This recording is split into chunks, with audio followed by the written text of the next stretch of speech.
किसी मदारी की पिटारी में सांप तो पहले से ही था।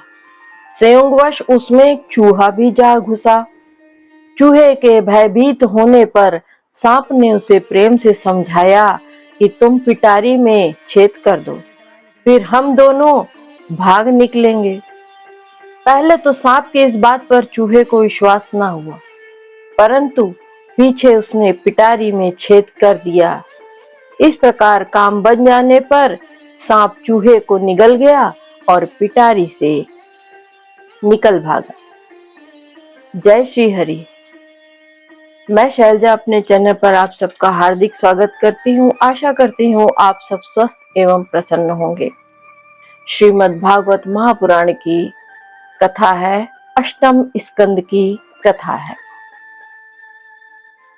कथा है देवताओं और दैत्यों का मिलकर समुद्र मंथन के लिए उद्योग करना। श्री सुखदेव जी कहते हैं, एव स्तुतः सुरगणे भर भगवान हरिरीश्वरः तेषामाविर्भूत राजन् सहस्राकोर्दयद्युतिः। श्री सुखदेव जी कहते हैं, परीक्षित जब देवताओं ने सर्वशक्तिमान भगवान श्री हरि की इस प्रकार स्तुति की, तब वे उनके बीच में प्रकट हो गए।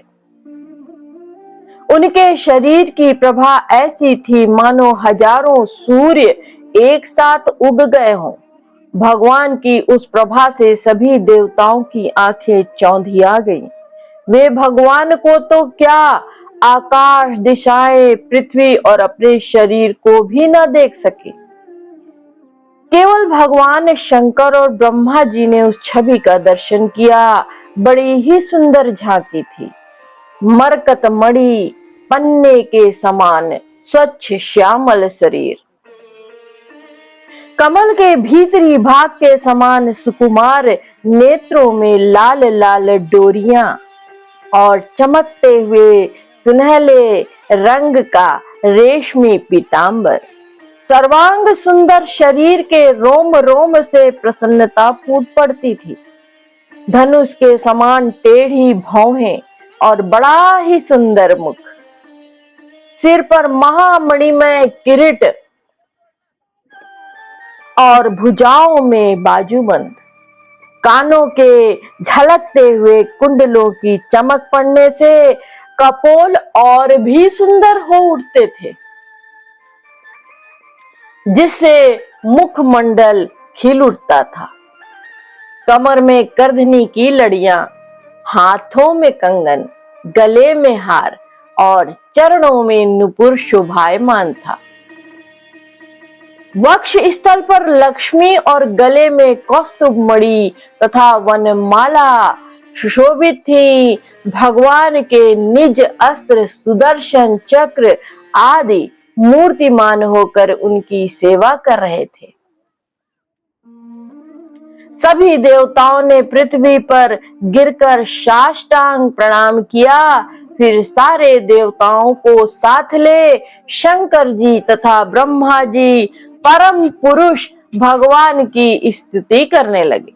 ब्रह्मा जी ने कहा, जो जन्म, स्थिति और प्रलय से कोई संबंध नहीं रखते, जो प्राकृत गुणों से रहित एवं मोक्ष स्वरूप परमानंद के महान स्वरूप है, जो सूक्ष्म से भी सूक्ष्म है और जिनका स्वरूप अनंत है, उन पर ऐश्वर्यशाली प्रभु को हम लोग बार बार नमस्कार करते हैं।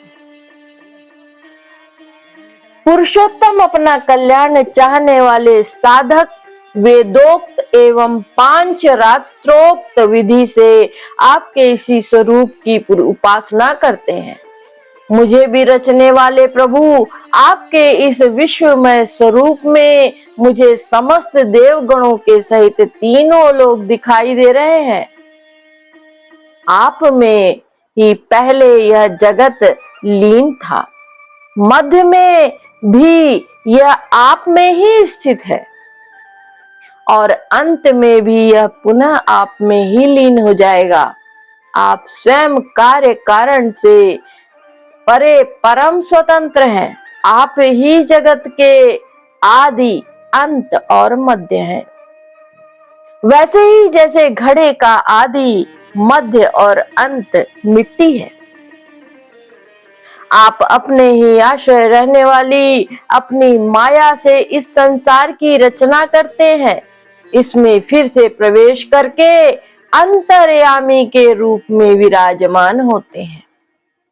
इसलिए विवेकी और शास्त्रज्ञ पुरुष बड़ी सावधानी से अपने मन को एकाग्र करके इन गुणों की, विषयों की भीड़ में भी आपके निर्गुण स्वरूप का ही साक्षात्कार करते हैं।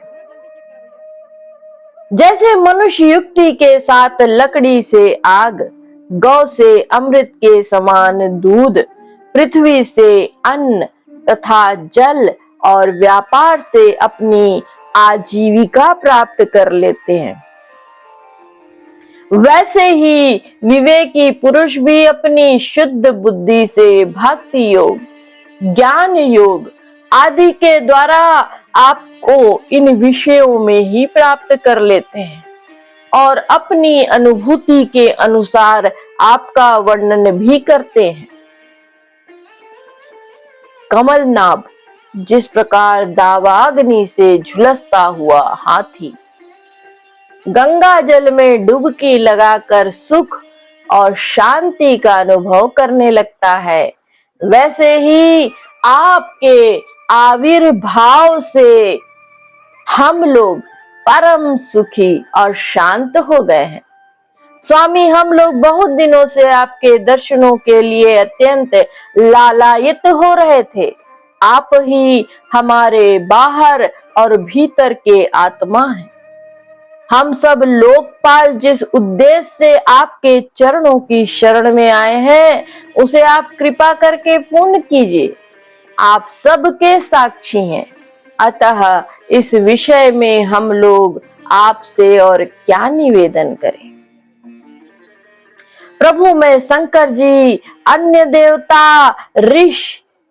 देवता ऋषि तथा दक्ष आदि प्रजापति सब के सब अग्नि से अलग हुई चिंगारी के तरह आपके ही अंश हैं और अपने को आपसे अलग मानते हैं। ऐसी स्थिति में प्रभु हम लोग समझ ही क्या सकते हैं।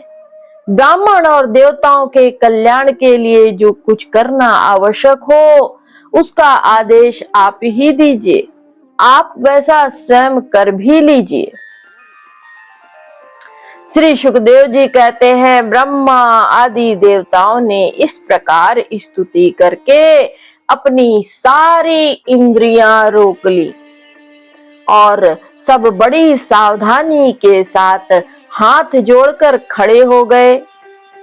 उनकी स्तुति सुनकर और उसी प्रकार उनके हृदय की बात जानकर भगवान मेघ के समान गंभीर वाणी से बोले। सुखदेव जी कहते हैं, परीक्षित समस्त देवताओं के तथा जगत के एकमात्र स्वामी भगवान अकेले ही उनका सब कार्य करने में समर्थ थे, फिर भी समुद्र मंथन आदि लीलाओं के द्वारा विहार करने की इच्छा से वे देवताओं को संबोधित करके इस प्रकार कहने लगे। श्री भगवान ने कहा, हंत ब्रह्मन हो शंभो है देवा मम भाषितम शृणुता वाहिता सर्वेशयो वह स्याद यथा सुरा। श्री भगवान ने कहा, ब्रह्मा शंकर और देवताओं, तुम लोग सावधान होकर मेरी सलाह सुनो। तुम्हारे कल्याण का यही उपाय है। इस समय असुरों पर काल की कृपा है, इसलिए जब तक तुम्हारे अभ्युदय और उन्नति का समय नहीं आता, तब तक तुम दैत्य और दानवों के पास जाकर उनसे संधि कर लो। देवताओं कोई बड़ा कार्य करना हो तो शत्रुओं से भी मेल मिलाप कर लेना चाहिए।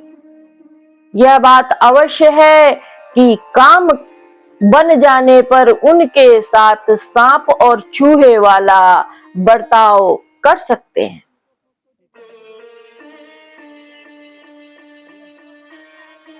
किसी मदारी के पिटारी में सांप तो पहले से ही था। संयोगवश उसमें एक चूहा भी जा घुसा। चूहे के भयभीत होने पर सांप ने उसे प्रेम से समझाया कि तुम पिटारी में छेद कर दो, फिर हम दोनों भाग निकलेंगे।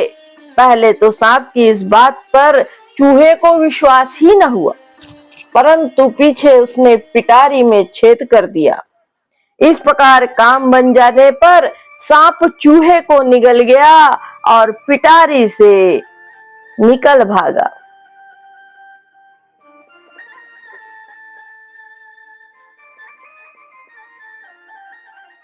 तो इस प्रकार भगवान कहते हैं कि तुम लोग बिना विलंब के अमृत निकालने का प्रयत्न करो। उसे पी लेने पर मरने वाला प्राणी भी अमर हो जाता है। पहले क्षीर सागर में सब प्रकार के घास, तिनके, लताएं और औषधियां डाल दो। फिर तुम लोग मंदराचल की मथानी और वासुकी नाग की नेति बनाकर मेरी सहायता से समुद्र का मंथन करो। अब आलस और प्रमाद का समय नहीं है। देवताओं, विश्वास रखो। दैत्यों को तो मिलेगा केवल श्रम और क्लेश, परंतु फल मिलेगा तुम्ही लोगों को। देवताओं, असुर लोग तुमसे जो जो चाहे सब स्वीकार कर लो। शांति से सब काम बन जाते हैं। क्रोध करने से कुछ नहीं होता। पहले समुद्र से कालकूट विष निकलेगा, उससे डरना नहीं। और किसी भी वस्तु के लिए कभी भी लोभ न करना। पहले तो किसी वस्तु की कामना ही नहीं करना चाहिए, परंतु यदि कामना हो और वह पूरी ना हो तो क्रोध करना ही नहीं चाहिए। श्री सुखदेव जी कहते हैं, परीक्षित, देवताओं को यह आदेश देकर पुरुषोत्तम भगवान उनके बीच में ही अंतर्धान हो गए। वे सर्वशक्तिमान एवं परम स्वतंत्र जो ठहरे, उनकी लीला का रहस्य कौन समझे। उनके चले जाने पर ब्रह्मा और शंकर ने फिर से भगवान को नमस्कार किया और वे अपने अपने लोकों को चले गए। तदंतर इंद्रादि देवता राजा बलि के पास गए। देवताओं को बिना अस्त्र शस्त्र के सामने आते देख दैत्य सेनापतियों के मन में बड़ा क्षोभ हुआ। उन्होंने देवताओं को पकड़ लेना चाहा, परंतु दैत्यराज बलि संधि और विरोध के अवसर को जानने वाले एवं पवित्र कीर्ति से संपन्न थे।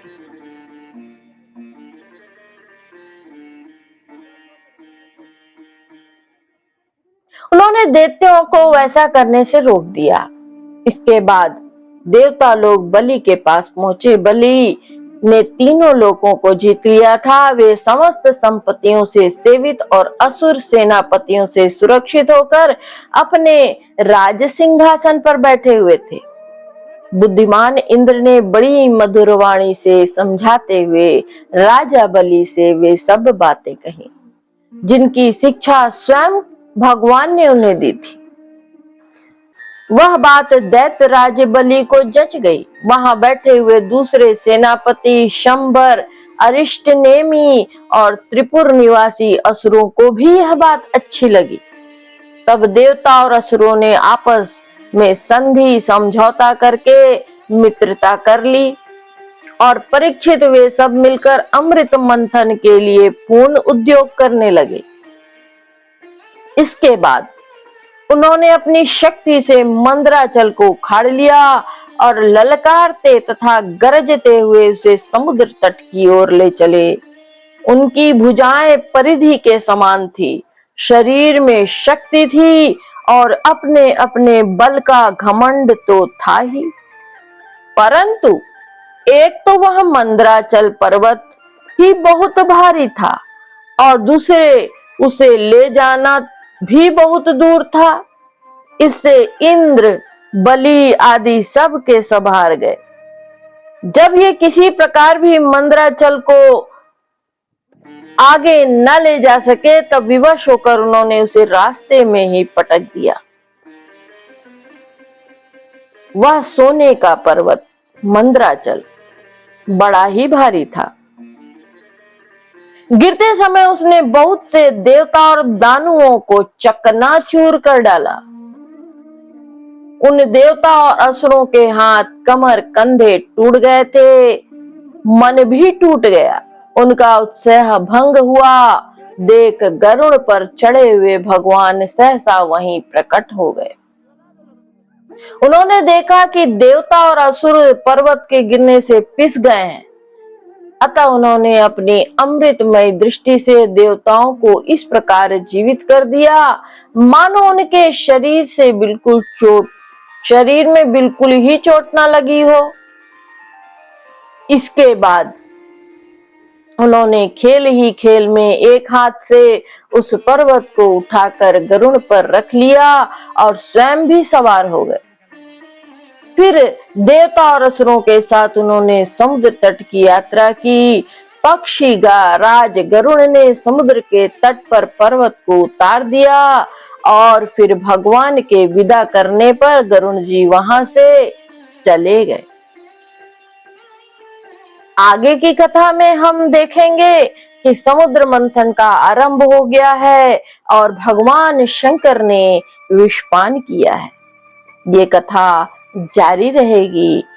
अगले वीडियो तक इंतजार करें और वीडियो को जरूर लाइक कर दें, शेयर कर दें, सब्सक्राइब कर दें और बेल आइकन को भी दबा दें ताकि आपको आगे की कथा लगातार सुनती रहने मिले।